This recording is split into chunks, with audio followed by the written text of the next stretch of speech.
नमस्कार, स्वागत है आपका यूट्यूब चैनल छत्तीसगढ़ टुडे में। आज है 30 जुलाई 2021, दिन शुक्रवार, और आज के महत्वपूर्ण छत्तीसगढ़ करंट अफेयर प्रश्नों को हल करेंगे। तो चलिए शुरू करते हैं।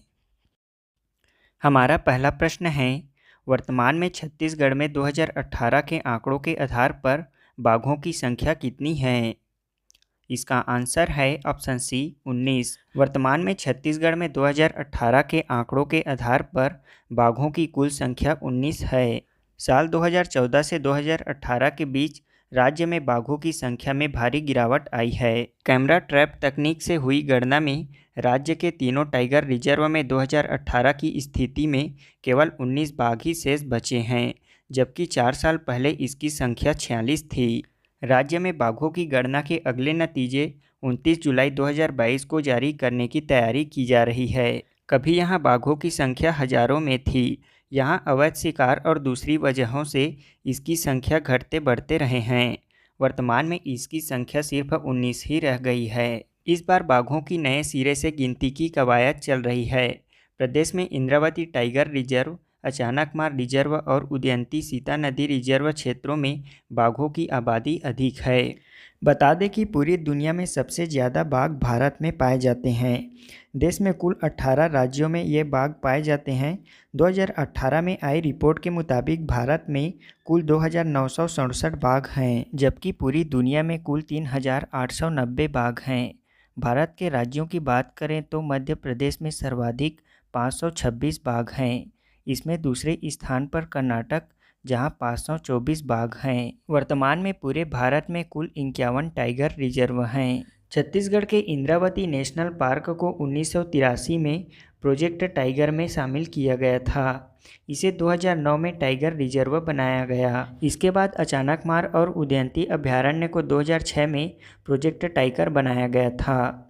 इसके बाद 2009 में इन्हें टाइगर रिजर्व के रूप में शामिल किया गया, यानी कि सन 2009 में अचानकमार और उदयंती अभयारण्य के साथ साथ इंद्रावती राष्ट्रीय उद्यान को टाइगर रिजर्व बनाया गया। इसके साथ आपको यह भी बता दें कि छत्तीसगढ़ में गुरु घासीदास राष्ट्रीय उद्यान व तमोर पिंगला अभयारण्य को टाइगर रिजर्व घोषित किया जाएगा। राज्य वन्यजीव बोर्ड ने प्रस्ताव को अनुमोदन दे दिया है। इसके लिए कोर जोन में 2049 वर्ग किलोमीटर व बफर जोन में 780 वर्ग किलोमीटर, इस तरह कुल 2829 वर्ग किलोमीटर का यह क्षेत्रफल में बनाया जाएगा। हमारा अगला प्रश्न है, राज्य में अनुसूचित जाति, अनुसूचित जनजाति व अन्य पिछड़ा वर्ग आरक्षण को लेकर गठित स्थायी समिति का अध्यक्ष किसे बनाया गया है? इसका आंसर है option D, doctor Premsai Singh Tekam को। राज्य में एसटी, एससी व ओबीसी आरक्षण को लेकर गठित स्थायी समिति का अध्यक्ष डॉक्टर प्रेमसाय सिंह टेकाम को बनाया गया है। छत्तीसगढ़ सरकार ने अनुसूचित जाति, अनुसूचित जनजाति व अन्य पिछड़ा वर्गों के लिए स्थायी आरक्षण समिति का गठन किया है।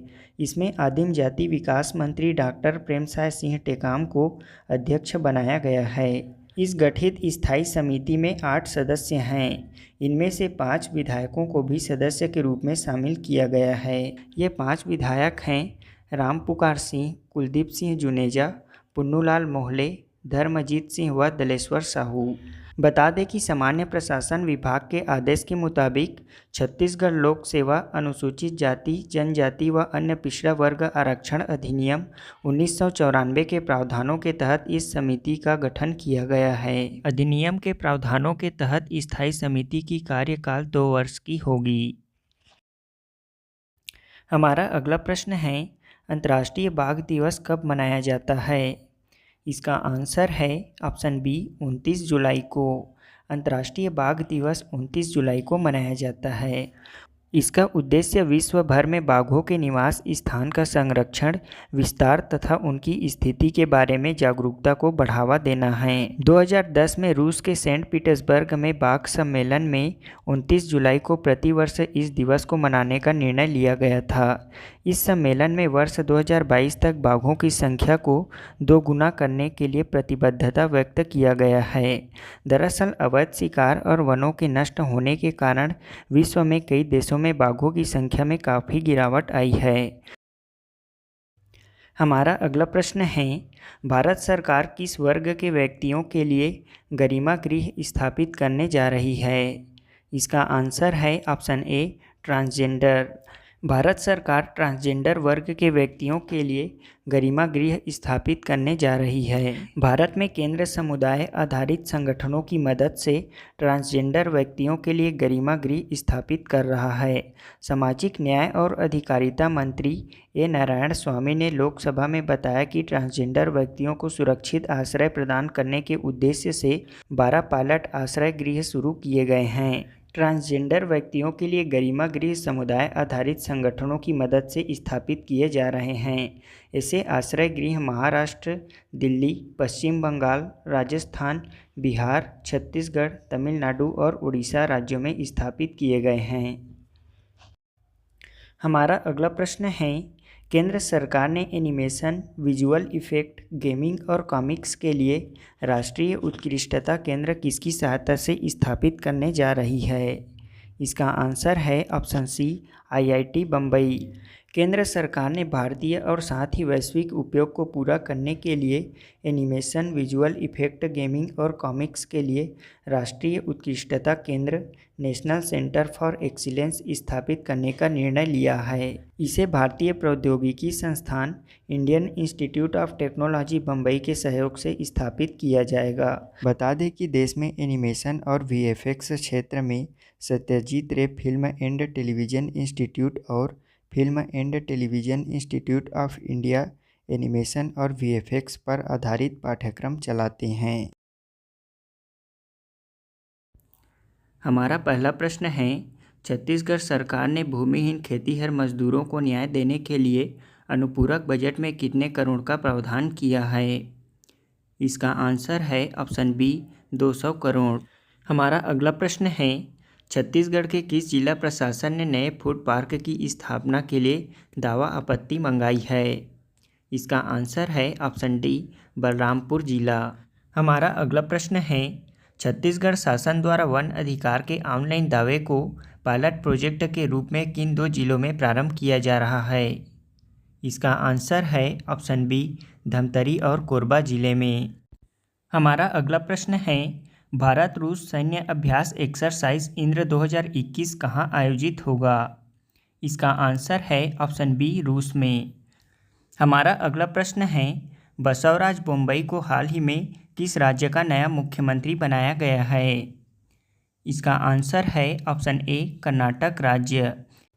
हमारा अगला प्रश्न है, हाल ही में निम्न में से किसे भारत का 40वां यूनेस्को की विश्व विरासत सूची में शामिल किया गया है? इसका आंसर है ऑप्शन बी धवलावीरा को। हमारा अगला प्रश्न है, विश्व प्रकृति संरक्षण दिवस कब मनाया जाता है? इसका आंसर है ऑप्शन डी 28 जुलाई को। अब हम कल के क्विज का आंसर जान लेते हैं। हमारा पहला प्रश्न था, छत्तीसगढ़ के किस क्षेत्र में काकतीय चालुक्य वंश का शासन था? इसका आंसर है बस्तर, जिसे प्राचीन काल में चक्रकोट या भ्रमरकोट के नाम से जाना जाता है। बस्तर क्षेत्र में 1324 से 1961 ईस्वी तक काकतीय वंश अथवा चालुक्य वंश का शासन था। बस्तर में सर्वाधिक लंबे समय तक यह शासन करने वाला वंश है। इस वंश में प्रथम स्वतंत्र शासक थे अन्नम देव, जिसे छत्तीसगढ़ में काकतीय वंश का संस्थापक माना जाता है। इसकी स्थापना छत्तीसगढ़ में 1324 ईस्वी में हुई थी। इस वंश की कुल देवी थी दंतेश्वरी देवी, जिसका निर्माण काकतीय वंशी शासक अन्नम देव ने 14वीं शताब्दी में करवाया था। बता दें कि 1909 ईस्वी में अलाउद्दीन खिलजी के दक्षिण विजय अभियान के दौरान मलिक काफूर को साम्राज्य विस्तार के लिए वारंगल तेलंगाना भेजा गया था। तभी यहाँ के काकतीय वंशी शासक रुद्र प्रताप देव ने स्वयं की मूर्ति को सोने की जंजीर से बांधकर कोहिनूर हीरे के साथ आत्मसमर्पण कर दिया। इसके बाद समय के साथ 1321 ईस्वी में गयासुद्दीन तुगलक ने आक्रमण किया और यहाँ के शासित काकतीय वंश के सत्ता को कमजोर कर दिया। तभी अन्नम देव ने इस क्षेत्र को छोड़कर बस्तर क्षेत्र में शासित छिंदक नाग वंश का अंत कर बस्तर क्षेत्र में काकतीय वंश की नींव रखी और यहाँ दंतेश्वरी मंदिर का निर्माण करवाया। इसी घटनाक्रम के प्रारंभिक चरण में वारंगल तेलंगाना के काकतीय राजा रुद्र प्रताप ने 12वीं शताब्दी में वारंगल तेलंगाना में रुद्रेश्वर मंदिर का निर्माण करवाया, जिसे रामप्पा मंदिर के नाम से भी जाना जाता है। काकतीय रुद्रेश्वर रामप्पा मंदिर को भारत के 39वें विश्व विरासत के रूप में शामिल किया गया है। हमारा तीसरा प्रश्न है, हाल ही में छत्तीसगढ़ को एक्सीलेंस अवार्ड किस क्षेत्र में विशेष कार्य के लिए प्रदान किया गया है? इसका आंसर है मानसिक स्वास्थ्य सेवाओं में उत्कृष्ट कार्य करने के लिए। छत्तीसगढ़ को कोरोना काल में मानसिक स्वास्थ्य कार्यक्रम के अंतर्गत राज्य में उत्कृष्ट सेवा करने के लिए excellence in mental health award के लिए चुना गया है। छत्तीसगढ़ को यह पुरस्कार राष्ट्रीय स्वास्थ्य मिशन के अंतर्गत मानसिक स्वास्थ्य कार्यक्रम में उत्कृष्ट प्रदर्शन करने के लिए दिया जा रहा है। हमारा आज के क्विज का पहला प्रश्न है, टाटामारी इको पर्यटन क्षेत्र कहाँ स्थित है? दूसरा प्रश्न है, भारत सरकार ने बाघों के संरक्षण के लिए किस वर्ष में प्रोजेक्ट टाइगर की शुरुआत की थी? तीसरा प्रश्न है, भारत का पहला टाइगर रिजर्व का क्या नाम है?